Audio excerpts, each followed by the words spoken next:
Hello and very welcome to this webinar on the EU's Eastern Partnership and related policy issues, organized by the Stockholm Center for Eastern European Studies. This center was established earlier this year. It's independent but financed by the Swedish government and organizationally located at the Swedish Institute for Foreign Affairs, UI. My name is Jon Sackau. I work as an analyst at the center and will moderate today's discussion. This discussion follows the publication of a report called Realizing the Vision of a Europe Whole, Free and at Peace, that proposes a new strategic approach towards the EU's eastern neighborhood, meaning Ukraine, Georgia, Moldova, Armenia, Azerbaijan, and Belarus. With us, we have the authors of the report, Andreas Umland and Hugo von Essen, both analysts at the center, as well as Michael Emerson, who is an associate senior research fellow at the Center for European Policy Studies in Brussels and has written extensively on these issues. Thank you all for your participation and very welcome. We will start with a presentation of the report and then have a short discussion before we open up for questions from the audience. Those of you who participate via Zoom will be able to ask questions through the Q&A function down in the center of your screens. And if you're watching our live stream on Facebook, please use the comment field there. I will then gather the questions and bring them into the discussion. I should also add that this webinar is being recorded and will be available to watch also later at the UI website, ui.se. I see that Michael Emerson has already raised his hand, so I will let him in at this point. Please, no, Michael. Not really, no. Okay, I see. Then I go on. Before I give the word to the authors... I delete my hand. Okay. Very good. Before I give the word to the authors of the report, please allow me to make a few initial remarks. I believe that today's theme is particularly topical at this point in time for at least two reasons. First, this week, the day before yesterday to be precise, marks the 30-year anniversary of the so-called Bielavesh Accords, the agreement that formally dissolved the Soviet Union. As you know, many welcome this historic event as a liberation, whereas others saw it as the greatest geopolitical catastrophe of the century. Since then, we've not seen any undeniable victory for democracy and the end of history. Everything is, of course, not pitch dark, but all the 6 countries that we talk about today are in different ways burdened by difficult political situations, crises, conflicts, or even hostilities.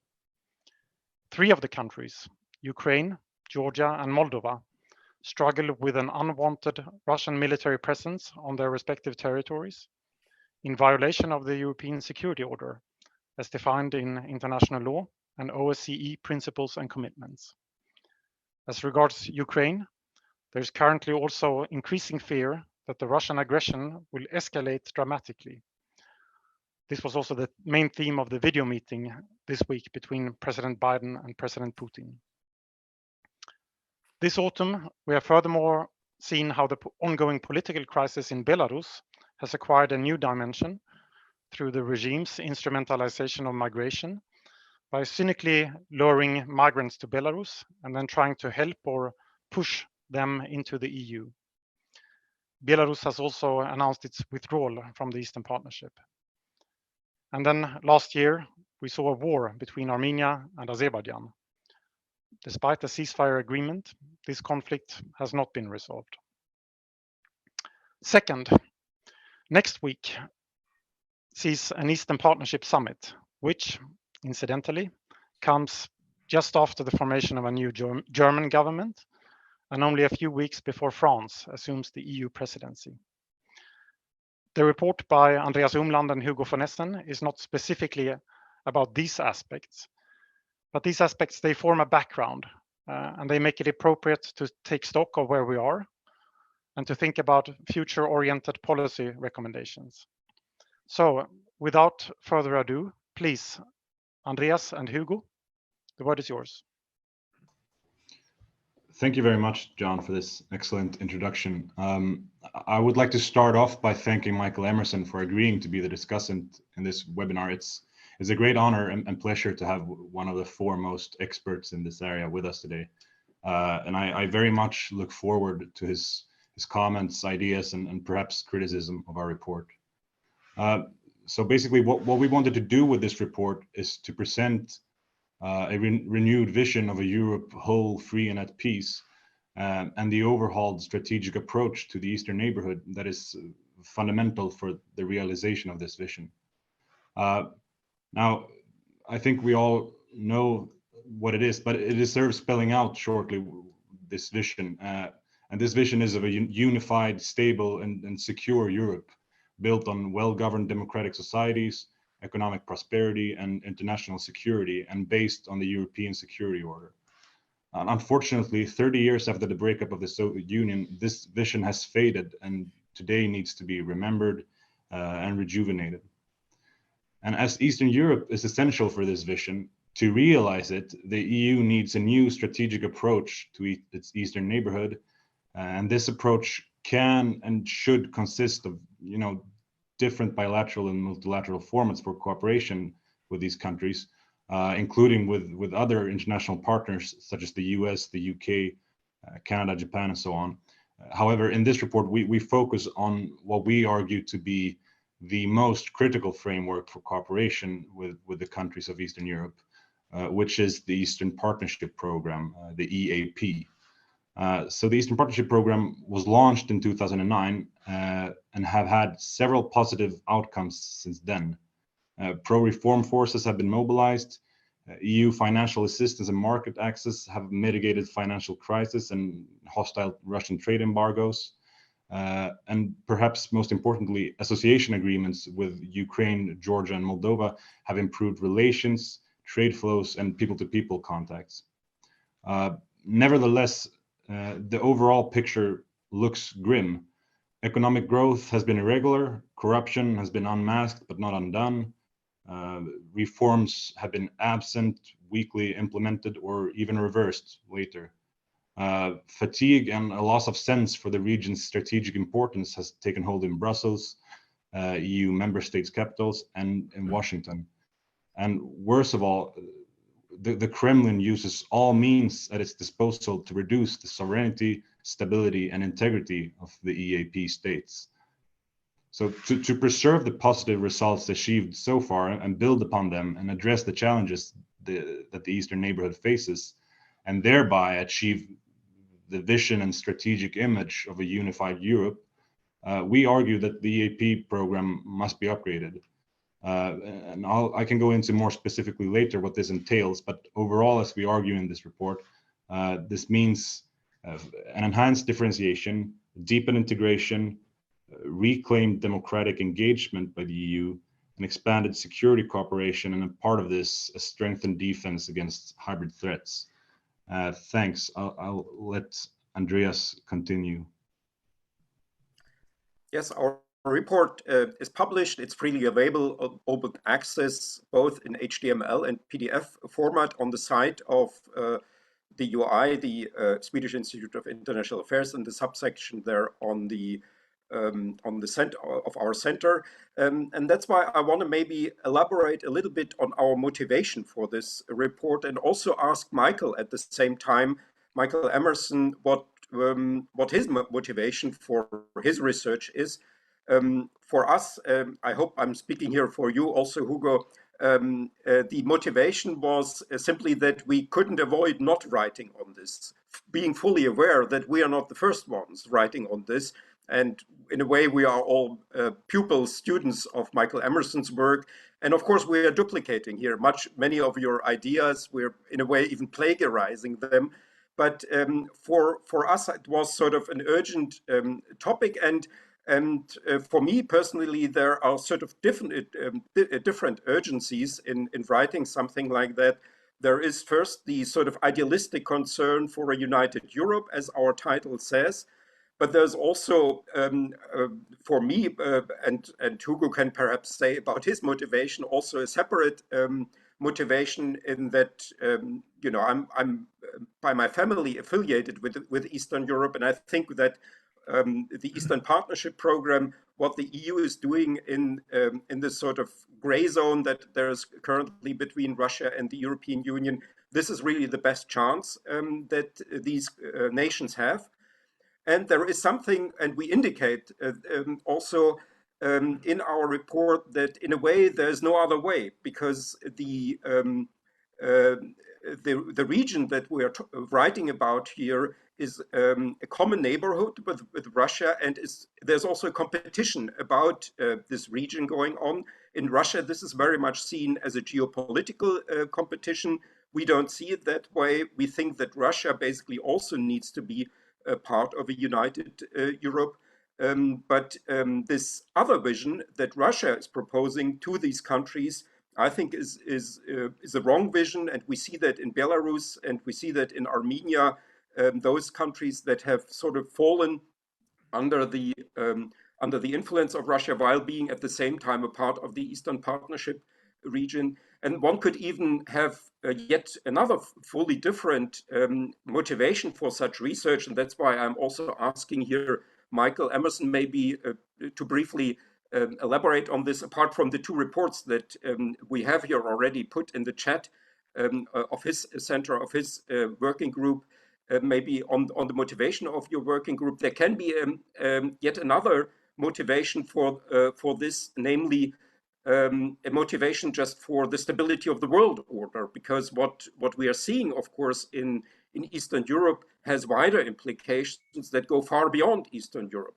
In that, for instance, if the West doesn't react adequately to the challenges that are put to the European security order by Russia, this could have also repercussions for instance, for China, how it evaluates its the Western alliance, the Western community in its reaction to such challenges, or it has very concrete, in the case especially of Ukraine now, but also perhaps in the future, in the case of Belarus, for the stability of the nuclear non-proliferation regime, because of course the behavior of Russia is towards Ukraine is undermining the logic of the nuclear non-proliferation regime.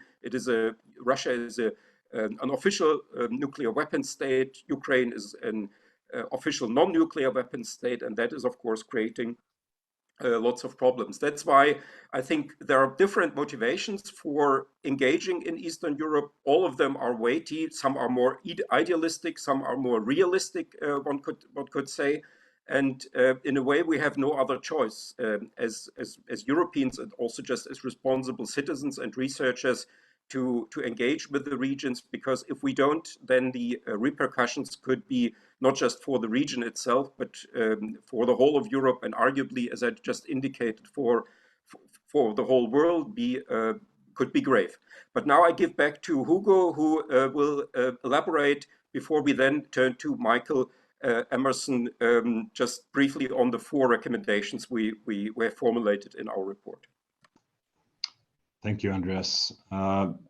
So the recommendations that I mentioned, first of all, this is perhaps the most important recommendation, because a lot of the other stuff builds on it, is an enhanced differentiation in the relationships between the EU and every EAP country. The Eastern Partnership was conceptualized as a multilateral inclusive framework to encourage and enable regional cooperation, and that multilateral dimension has many advantages, and it should be maintained.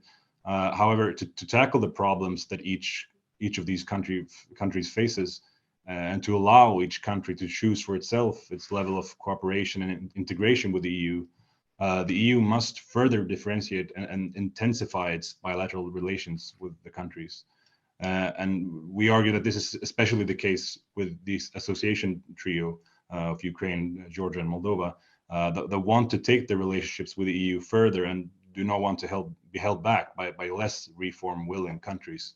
And then the next recommendation that follows upon this first one is then a deepened integration for these 3 associated countries, which it deals with many different areas in EU structures. It includes support for further approximation of their legal frameworks to EU law, their deepened participation in the single market, improved cooperation in many different areas such as transport, digitalization, security, their inclusion in more EU programs and agencies, and a closer institutional relationship overall, with expanded high-level bilateral and multilateral meeting formats. And the third recommendation is an expanded security cooperation. The security situation in both Western and Eastern Europe has deteriorated significantly and continues to do so, above all because of the growing Russian threat. And this is made worse in the Eastern Partnership region because of several factors, such as the protracted conflicts, weak national security sectors, and corruption. And we argue that to improve the EAP countries' security is fundamental both for their own stability and prosperity and for the security of the EU itself, as the EAP region it's the front line of European security, you could say. The EU's lacking security engagement within the EAP so far, we argue, has been detrimental to the overall success of the EAP. It has also damaged the EU's influence and value as a geopolitical partner, and it has allowed other actors, above all Moscow, to move positions forward.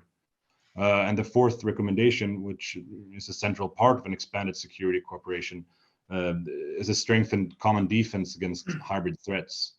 The fifth and last recommendation is a reclaimed democratic engagement. A fundamental goal of the EU's relations with the EAP countries is to foster democratic and well-governed societies. And we argue that despite of this, the EU has become increasingly opportunistic and transactional, and has ignored many absent or reversed reforms.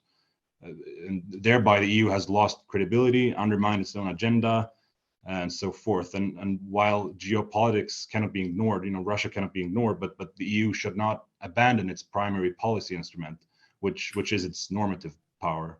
So that's our 5 recommendations. Thank you. Thank you so much, Hugo and Andreas. It's time to give the word to Michael Emerson from the Center for European Policy Studies. Please, Michael, you've done some serious thinking about these issues. What are your thoughts on what we've just heard, about Andreas' question as well about motivation, the reasons for thinking about this region, developing a policy towards it, and so on? What are the lessons that can be drawn from the 12 years of the Eastern Partnership so far? Please. Thank you very much. First, a big hearty welcome to the Stockholm Center for Eastern European Studies. I say that very sincerely in the sense that it is so important and valuable for as many as possible of the member states of the European Union to have research centers or units seriously focused on East European studies, such that hopefully we can work together, get synergies out of our work in terms of impact. A passing word of thanks, a very simple one, the big one, to the Swedish Institute for Development, for International Development, SCEEUS, who you all know about. But SCEEUS has been kindly supporting our work on Eastern Europe for quite a few years. And then finally, thanks to Hugo and Andres for their kind personal words. Right, now on the substance, I'm going to make 4 points. The first 2 are pretty quick to go through, and the second 2 a bit more complex. So the first point is, with respect to your paper here, I absolutely welcome all of the key words and recommended directions, renewed vision, new strategic approach, new comprehensive strategy, enhanced differentiation, deepened integration for the trio, new conditionality mechanisms. Okay, that's all good stuff. I quite agree. I checked them all. Right. Now, second point, we go down into the workshop where the nuts and bolts of all of this are assembled. And the report is pretty comprehensive in listing the elements that can go into, that do go into, or can go into the trio activity with the EU. So that's fine, no further comment on that, all reasonably said. Now, third point, now this is where it's getting a bit more difficult. I think the report deserves deeper attention to what I might call the framework conditions for getting the incentives, real incentives in place to get all of those details to add up to a renewed vision and a new strategic action. So I've been thinking a bit about that and also a bit more on it. And so here I'm going to be referring to a couple of papers with the links already on the chat. One is called What Should the Trio Do? And the other is called a template for staged accession to the European Union. Now, on the substance, the core point that I would like to advance here. The first one concerns the more for more principle, which is correctly referred to in the paper. The question is how to get incentive effect behind this.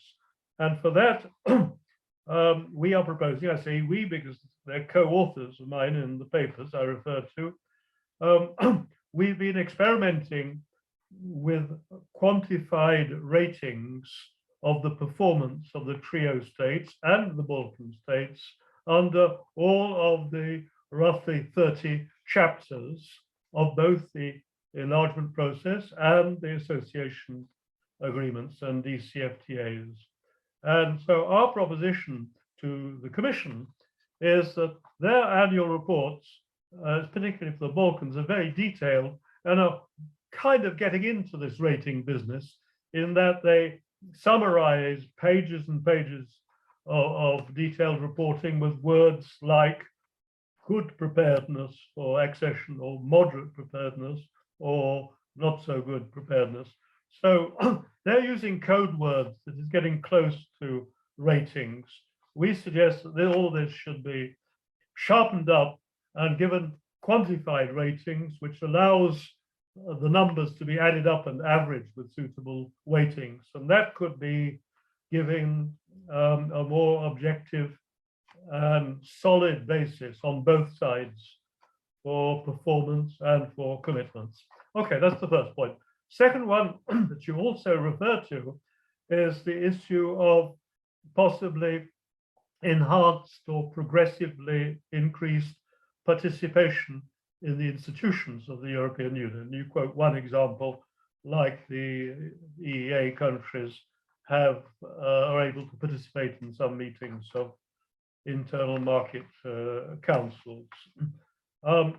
In our template document there, you'll see that we go into all of this very systematically for all of the institutions of the European Union to consider the practicality of progressive steps of enhanced participation. And just, I can't go into that because of time, but I'll just mention that, for example, getting into the European Parliament with delegated or elected members is something that could be conditionally arranged if the European Parliament would like to agree to this. In some ways that could go faster than participation in the Council. So there's a lot to be done there, a lot that could be done there, and there's a lot of content that can be developed more finely. Now, the third subchapter here is about the more fundamental new strategic approach, to use your languages, to both enlargement and neighbourhood policies of the European Union. They're both managed by DG NEAR and the Commission. They have many functional elements in common, but both the Balkan enlargement process is stuck, it's stagnant, and resulting in political dissolution and disaffection. So that's in bad shape and needs to be improved. And then the trio process needs strengthening, as you both are saying. The question is how to do that. And the argument that we develop is that this process of conditional and progressive inclusion in the funding of the EU, the policies of the EU and the institutions of the EU, all this could be packaged in a way to greatly increase the sense of ownership or participation, real participation in the EU. And there's even, at the end of this work here, I just mentioned one concept that we advanced, which is a bit too advanced for the trio for the time being, but definitely relevant for the Balkans. Well, definitely plausible for the Balkans, and at some stage relevant for the trio. We create the category of new member states, which would be in everything if the conditionality conditions were respected, except for no veto power in the Council and no member of the Commission. Now, it's very interesting that those two exceptions are prime candidates on the side of future of Europe debates for reforms and internal strengthening of the European Union itself. So we're suggesting here that in order to respect the serious concerns by core EU member states of importing more fragile states that would endanger further the functionality of the EU, so we have to respect that. It's a serious point. So cover that point by having new member states without veto powers and wait for the EU itself, in the name of the future of Europe, to conduct these reforms, which would then unify the system. So that's an idea. Now, finally, on the present context, with the ominous Russian threats to Ukraine and the evolving US Biden response. Now, we will all, I'm sure, have noticed this remarkable language from President Biden yesterday about his intention to discuss Russian, in working groups, Russian concerns over NATO writ large to make accommodations to bring the temperature on the Eastern Front down. Well, that is a big new development on the strategic front. We don't yet know what it really means, but we do know that quite a number of member states, particularly on the Baltic Sea, are very worried indeed and mouthing the pregnant words, appeasement, Munich. Well, maybe that is going too fast, too pessimistic, but at least President Biden, you have enlivened those concerns over here. So what does that mean, coming back to the report that we're discussing here about enhanced trio? I would say it means that the EU itself has to prove itself to be both the constant, persistent, and continuously strengthening support mechanism for the trio. So an element of consistency and reliability there while the wider strategic domain enters into this new and worrying condition. I mean, it may amount also to a further push behind the ongoing debate within the European Union about how to strengthen the EU's strategic autonomy. Thank you.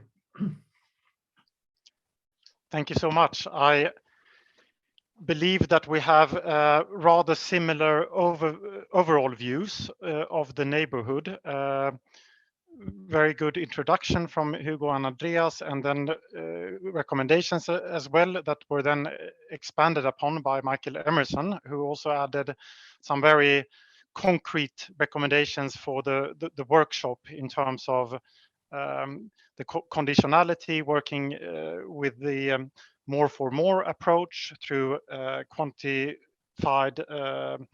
ratings, looking closer at increased participation in various EU meetings and formats.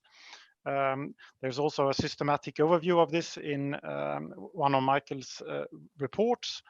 Then several other factors were mentioned that matters, what happens in the West Balkans or what does not happen there, the need for differentiation, concerns in certain EU member states to import fragility and ways to get around it, for example, by allowing new member states to participate but without veto power. And lastly, things were moved to today's security discussion and Russia. I think before we go deeper into these things, maybe we should sort of try to take a little step back and think about this region, Eastern Europe, as our neighborhood, a neighborhood that we also share with Russia. But more than anything, these states in this neighborhood are states that should be able to enjoy sovereignty, territorial integrity, and the right to freely choose their security arrangements, like the rest of us.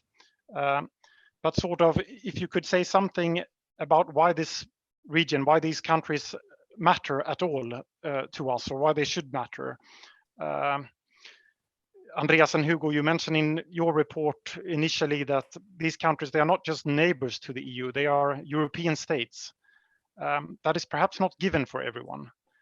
So maybe you could perhaps elaborate on that. Why is it important? Why should the EU care about these states and what happens in them? Is there enough understanding and commitment from the EU and the wider West towards its Eastern European partners? This also touches upon what you mentioned, Andreas, and your question to Michael Emerson about the motivation. I'd be really curious to hear your thoughts on this. Maybe Andreas, if you start and expand a little bit about what you initially mentioned, and then we hear if the others have anything to add.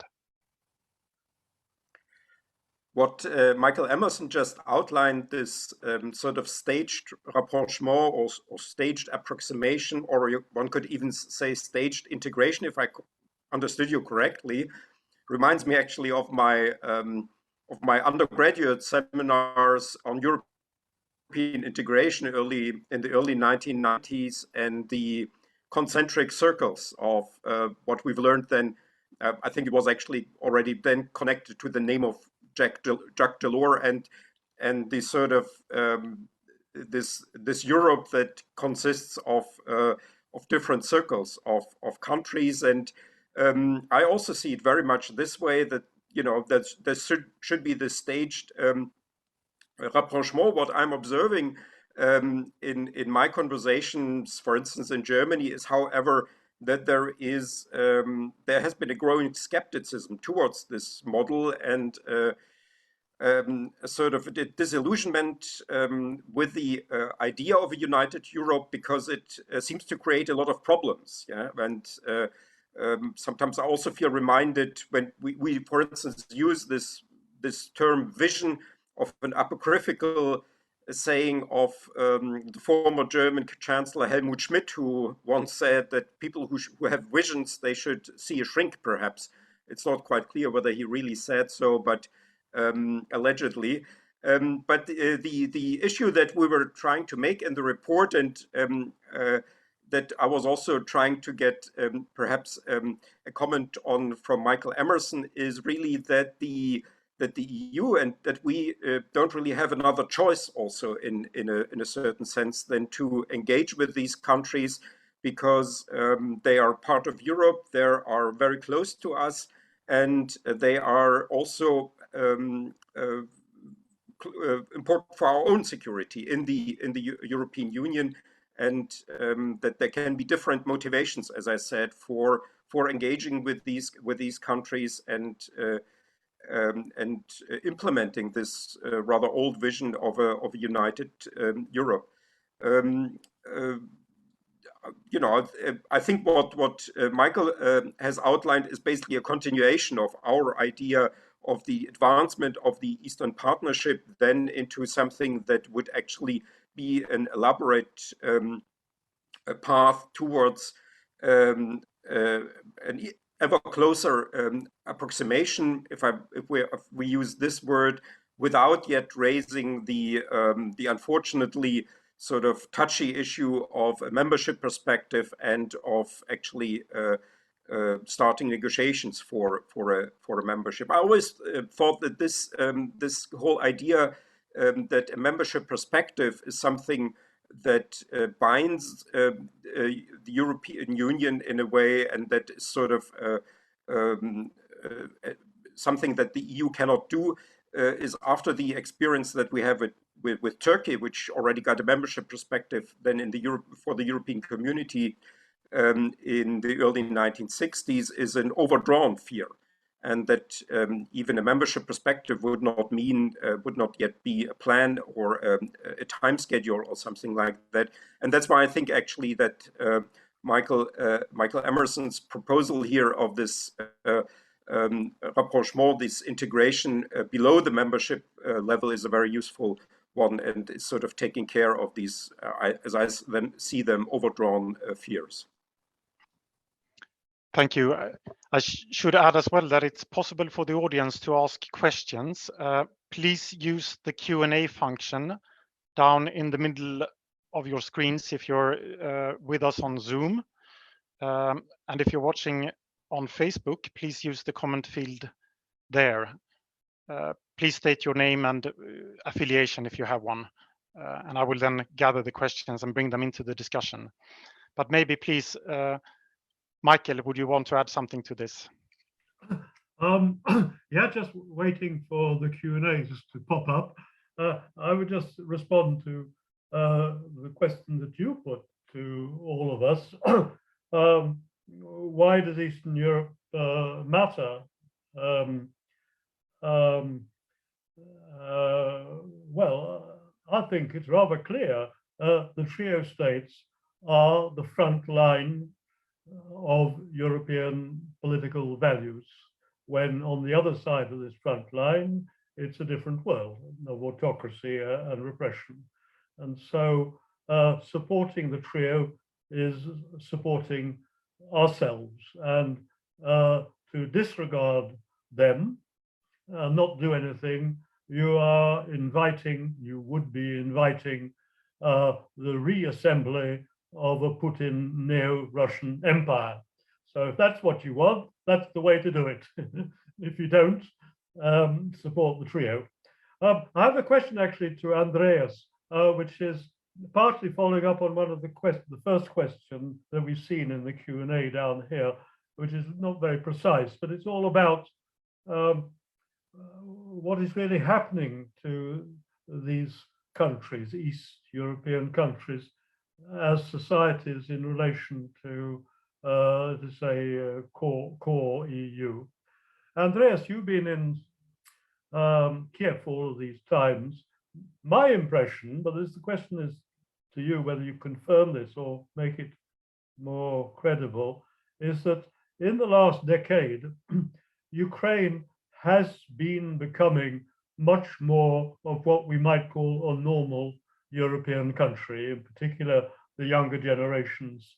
And when it comes to Putin's Russia, which is not a normal European country, the perception of Russia as the enemy, and then on the other hand, their own identity perceptions of something which is really very close to, leaving aside the trauma of the war, but leaving that aside, I feel from my conversations with many Ukrainians that we're really talking the same language.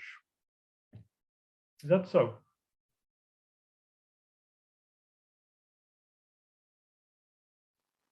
Slightly connection problems, but I got your question as being about the normality of the or normalization of the Ukrainian state. Yeah, there was a simple in the streaming there was some connection. Well, I think what the surprising thing is that indeed under conditions of war and under the conditions of an annexation and a hybrid attack of Russia, Ukraine has developed surprisingly well. It has conducted national elections for the parliament, for the president. It has peacefully changed its president. The incumbent has lost. A new president has been elected in 2019. The far right has been kicked out of parliament and out of the government, where it was for a few months in 2014. And so it's indeed a slow, but I would say an encouraging process. There's still many things to criticize. Of course, one wonders whether an actor is a good choice for a president, but there is indeed a surprising normalization that if you look at the difficult conditions in which Ukraine is, I'm actually in a way frequently surprised how well it works and how sort of at the end of the day you get competition, you get relatively free elections and normal processes where the basic issues, I would say, that are formulated in the Copenhagen criteria are already solved. The details are, of course, then less pleasant. It's about governance, about bureaucracy, about oligarchy. Now there is a drive, and at least something that looks like a de-oligarchization. This has become now Zelensky's main slogan.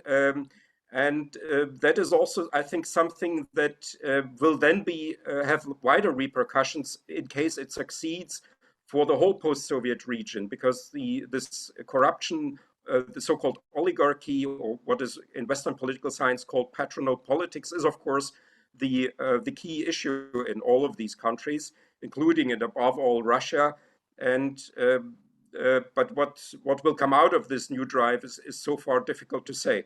I hope I got your question correctly, because there was some connection problems here, and that I've answered to that. Maybe Hugo also wants to say something. I have nothing to add to that. I think it was a good answer by you, Andreas. I will throw in a question from the audience that relates to this, that sort of brings the discussion down to the level of European citizens. And the question is from Henrik Chenon, if I pronounce the name correctly, who wonders about the direct impact on the life of Europeans across the board. And I assume he means on both in Eastern Europe, but also in sort of Central and Western Europe. And he also wonders what one could do at an individual level to help spread awareness, support the EU Eastern Partnership relationship. You may need to interpret that a little bit, but sort of bringing it down to ordinary citizens.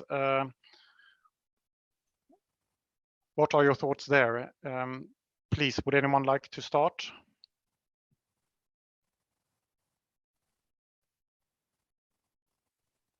Well, the basic thing to say is, I guess that since I think 2005, it's easy for EU citizens to travel to countries like Ukraine. It's visa-free.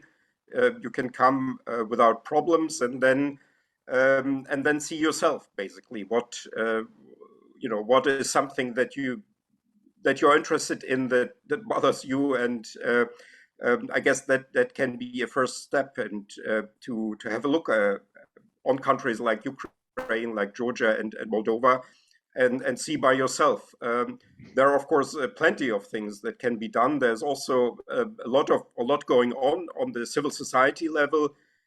We have also a separate project at our center that addresses the issues that the civil societies of these countries care about. It's almost a too broad a question. I find it difficult actually to make some sort of concrete suggestion. It depends on what your interests and professional maybe experience is. There are in the economic sphere, in the social sphere, in the cultural sphere, lots of things to do. And I can only report from Kiev, where I live, that the openness and the willingness to cooperate and to implement projects is very high there. And there's also a certain infrastructure actually there. And I guess it's the same, at least for Georgia and Moldova, that already is sort of ready to implement possible projects. Well, I will go on with another question from the audience, from Ian Anthony, who has two questions actually. The first one relates to security issues, and you mentioned them, Hugo, in your list of recommendations, and you touched upon them as well, Michael, in your last point about the risk for an escalation from Russia now.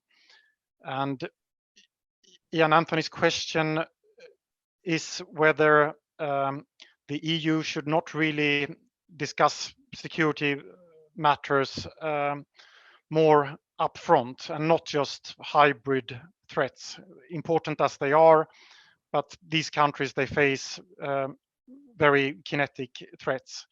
And the sort of hard security questions are not on the agenda for the upcoming summit that rather focuses on rule of law, inclusiveness, gender equality. So that's the first question about security cooperation in more direct forms. And the second question relates to differentiation, where he says that the tendency is to focus on the three AA countries, and that is mirrored in the language of the strategic compass of the EU and the European Peace Facility. And the question is whether that means that there's a signal to Armenia and Azerbaijan that they essentially are of little interest to the EU. Please, Michael, would you care to start? Okay. Well, first on the security issues. Well, yes, it's getting quite a lot of support, verbal support, this idea. But we have to keep in mind that the EU's own competences in this field are really quite limited, and the EU has to build up its own core security, strategic security functions and capacities before being able to do all that much with the neighbors. I mean, we are today confronted with this mega confrontation by Putin towards Ukraine, involving the US and all of that. I mean, this is big stuff in terms of strategic security. And the EU so far is only really able to kind of develop some small components. So yes, but on the second question about the three and the other three in the Eastern Partnership, well, I wouldn't really agree with the wording Armenia and Azerbaijan are of little interest. Now, speaking on behalf of the EU institutions down the road from here in Brussels, they are making every effort for the Eastern Partnership Summit next Wednesday to be inclusive of all and absolutely wishing not to discourage Armenia and Azerbaijan, and also organizing physically a chair, an empty chair for Belarus, and holding on Sunday, I think it is, some special official meeting with Belarus opposition leaders. So the EU tries to hold the six together as a matter of high priority for them. Within that, there is, of course, now more clearly than ever whether the trio should receive enhanced treatment within the Eastern Partnership setting. And Hugo and Andreas and myself, we are arguing in favor of that. So not that we don't like Baku and Yerevan, it's a question of what are they, those two, able to enter into by way of contractual integrative relations with the EU. So it's quite clear that Azerbaijan is a personal autocracy, and they're not interested at the top level in European political values. As for Armenia, they're an intermediate case, but as we all know, Armenia wanted to sign an association agreement, DCFTA, in 2013, but Putin persuaded, behind closed doors, the president then of Armenia not to sign. And since the second Nagorno-Karabakh war of last year, a tragic, terrible war, which Armenia absolutely lost, Armenia lost almost everything except for some protection of its frontiers by courtesy of Russia. So the story there is that Armenia is more deeply than in the even more deeply in the past political hostage to Russia. And there's still civil society in Armenia. There are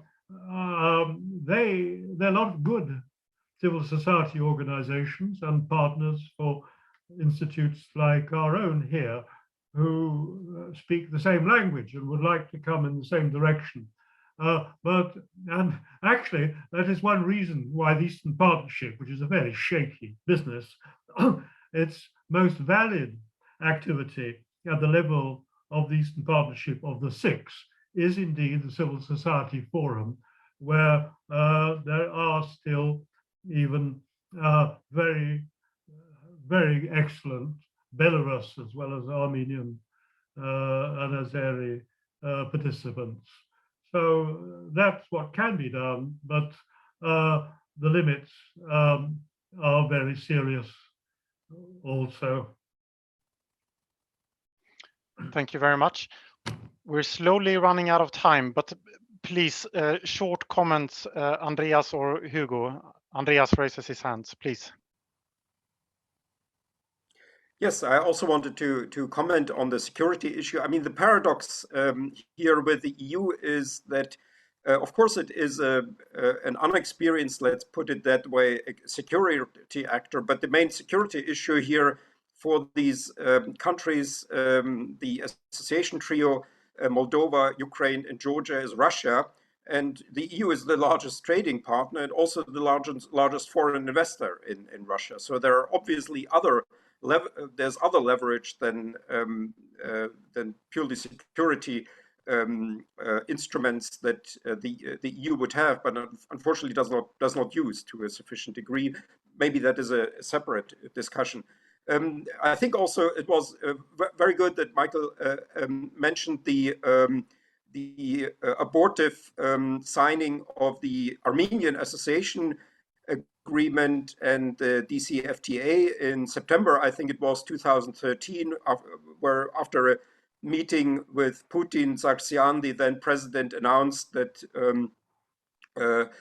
that Armenia would become a part of the Eurasian Economic Union, and thereby there was an end to the preparation of the association agreement. And there was then actually an Eastern Partnership Index that was measuring the sort of the approximation of the legislation in the Eastern Partnership in these countries. And Armenia was doing pretty well in this Eastern Partnership Index until 2013.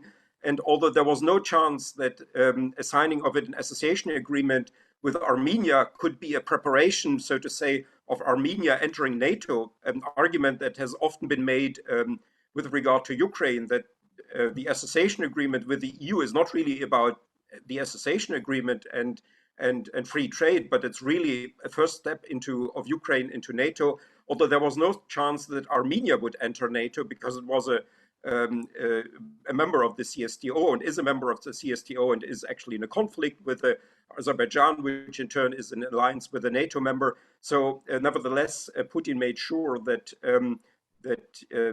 Armenia would not sign the association agreement with the European Union. I think in that way, Armenia is really a very sad case, I would say, and a very sort of also telling case in the so-called common neighborhood.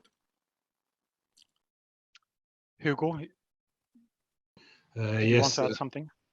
Yeah, I mean, going back to Ian's questions on the first question, I would agree with Ian that yes, the EU should include security more and include hard security. I think the problem here, I mean, as we all know, it's about disunity within the EU.